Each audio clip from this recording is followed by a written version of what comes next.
Bismillahirrahmanirrahim. Assalamualaikum warahmatullahi wabarakatuh. Situasi terkini jangkitan COVID-19 di negara Brunei Darussalam. Satu kes dikategorikan dalam kategori 5 iaitu mereka yang memerlukan rawatan di unit rawatan intensif ICU. Manakala satu kes berada di kategori 4 iaitu mereka yang memerlukan bantuan oksigen dan di bawah pemantauan rapi.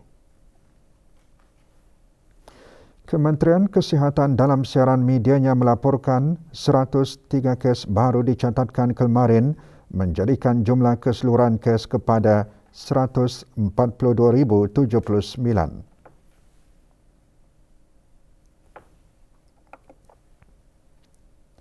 107 kes disahkan sembuh yang membawa jumlah kes yang sembuh kepada 141,288 kes. Jumlah kes aktif pula ialah sebanyak 573.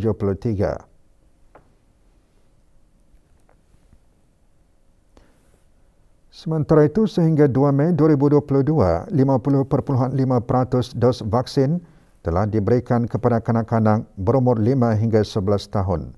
Manakala liputan bagi penduduk negara yang telah menerima 3 dos vaksin adalah pada kadar 65.6%.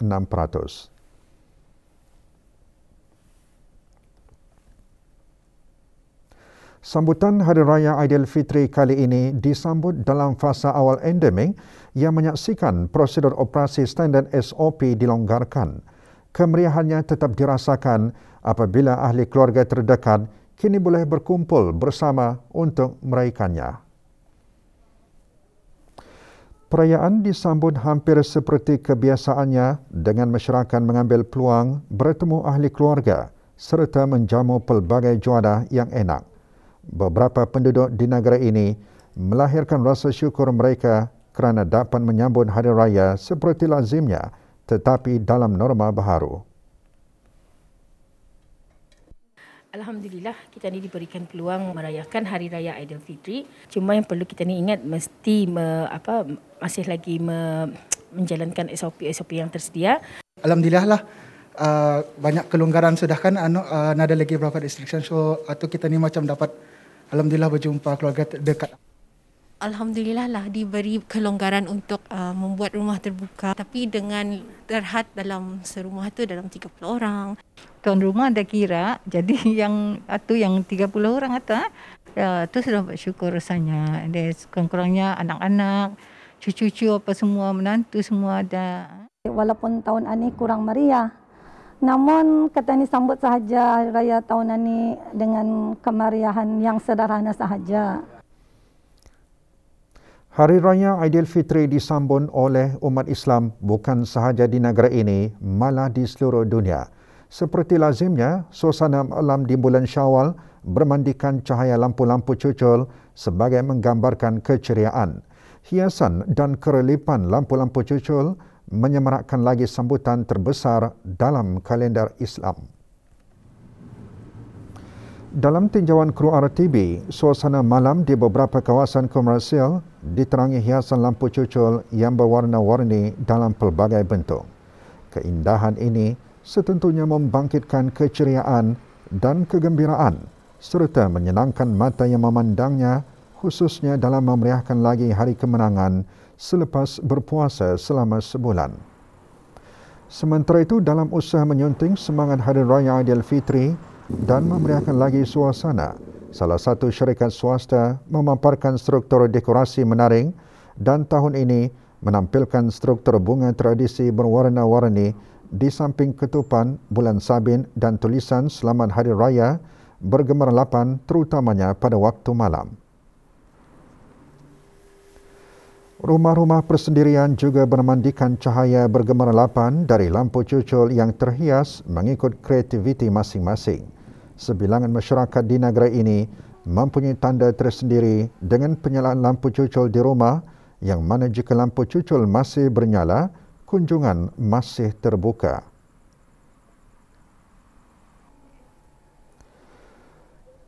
Tahun ini merupakan tahun ketiga Syawal disambut dengan suasana amat berbeza. Dengan norma baharu, sambutan Hari Raya Aidilfitri tetap disambut dengan rasa gembira bersama ahli-ahli keluarga tersayang mengikut garis panduan yang ditetapkan oleh Kementerian Kesihatan. Apa yang penting, amalkan tanggungjawab sosial untuk mencegah penularan wabak COVID-19.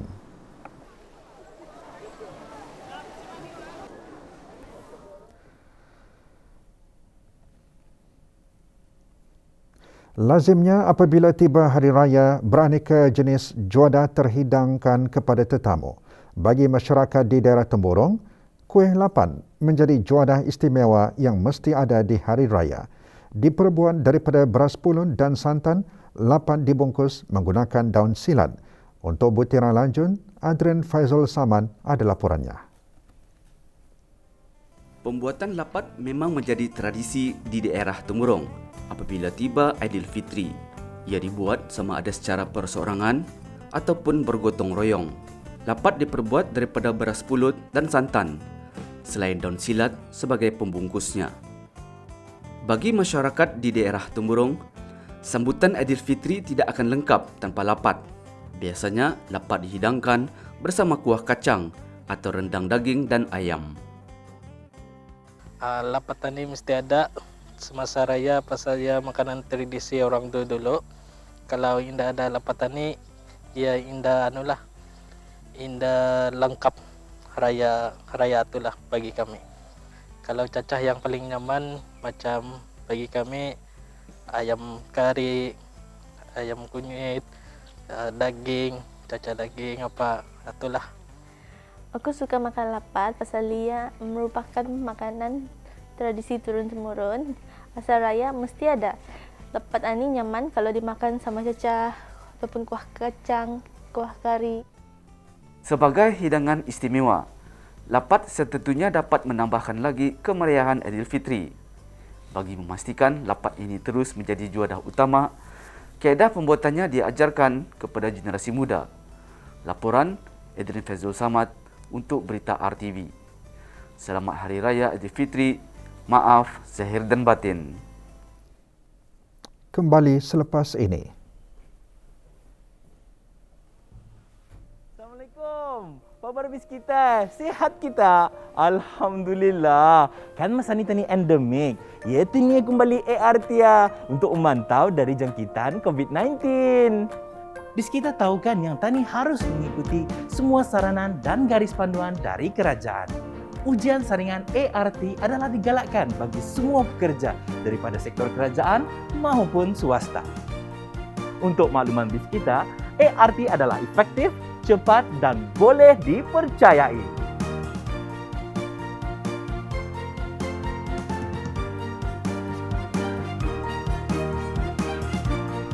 Sama juga bagi anak-anak kita ni yang akan menghadiri persekolahan termasuk tenaga pengajar.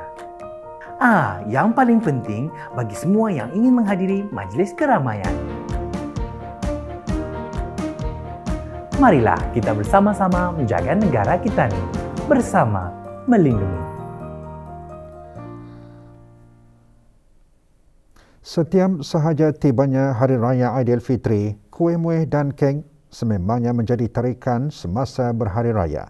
Namun, bagi seorang warga emas, usia tidak menghalang untuk meneruskan minatnya dalam pembuatan kuih-muih.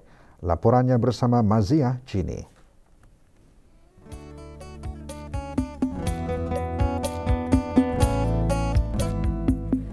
Mula berkecimpung dalam pembuatan kuih-muih sejak berusia 40 tahun lagi, Dayang Hajamai Salamah binti Haji Abdul Hamid, 85 tahun, masih aktif meneruskan minatnya dalam pembuatan kuih-muih.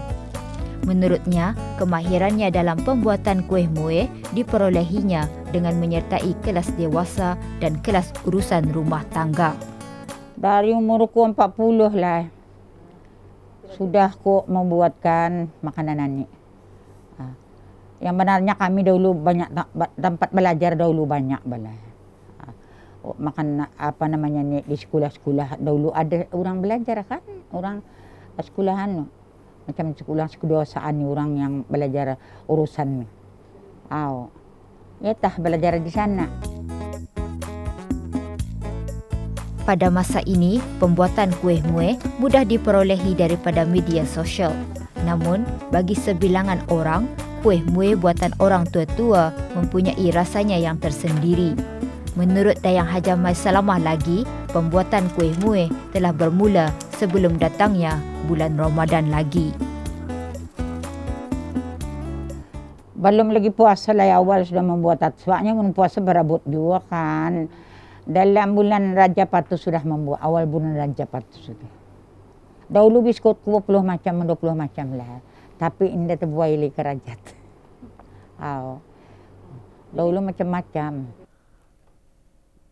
Pembuatan songkok yang dihasilkan oleh orang kelainan upaya di Pusat Bahagia Daerah Tutong merupakan salah satu program yang diserapkan dalam latihan kemahiran dan keusahawanan kepada para pelatih di pusat berkenaan. Semasa Hari Raya Aidilfitri ini, tren tempahan dan jualan songkok mendapat sambutan daripada orang ramai. Seni jahitan pembuatan songkok yang dihasilkan menggunakan bahan-bahan fabrik daripada kain baldu dan kain taris dijual dengan harga yang berpatutan. Proses pembuatan songkok mengambil masa lebih kurang 1 hari untuk menyiapkan sebiji songkok mengikut kecekapan para pelatih. Pembuatan songkok yang dihasilkan juga mementingkan dari segi kekemasan jahitan serta aspek ketelitian dan keselesaan pemakai dalam menghasilkan songkok yang berkualiti tinggi.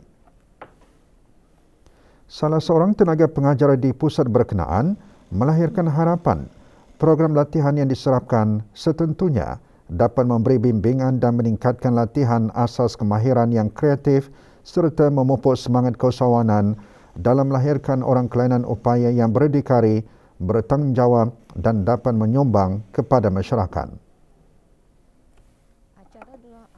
Dorang ni ikut orang lah yang permulaan untuk melipat mendilakat, untuk mengukur kain yang dorang untuk jahit dinding songkok lah. Lepas tu dorang menganukan yang kain-kain beludunya tu ikut tren masa ni lah. Jenis songkok saya mengajar pelatih-pelatih ini ikut ia punya ada yang jenis bergunung, rata dan juga yang ikut ketinggiannya lah juga. Ketinggian songkok.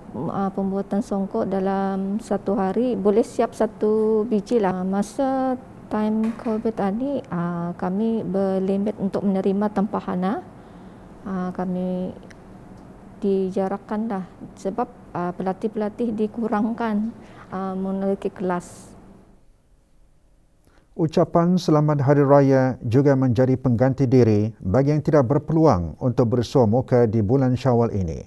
Auda, kami kongsikan beberapa ucapan Hari Raya Aidilfitri. Allahu Akbar, Allahu Akbar, Allahu Akbar, walillahil hamd. Kami dari Jabatan Perancang Bandar dan Desa, Kementerian Pembangunan, ingin mengucapkan Selamat Hari Raya Aidilfitri. Maaf zahir dan batin. Selamat Hari Raya Aidilfitri. Maaf zahir dan batin. Allahu Akbar, Allahu Akbar, Allahu Akbar, walillahil hamd. Saya mewakili semua warga kerja Champion ingin mengucapkan Selamat Hari Raya Aidilfitri. Maaf zahir dan batin. Khas ditujukan kepada semua keluarga yang berada di Brunei Darussalam, khususnya pemimpin dan kaki tangan Brunei Shell Petroleum. Selamat Hari Raya Aidilfitri. Maaf zahir dan batin. Kami dari keluarga Haji Kamis bin Nasir dan isteri ingin mengucapkan Selamat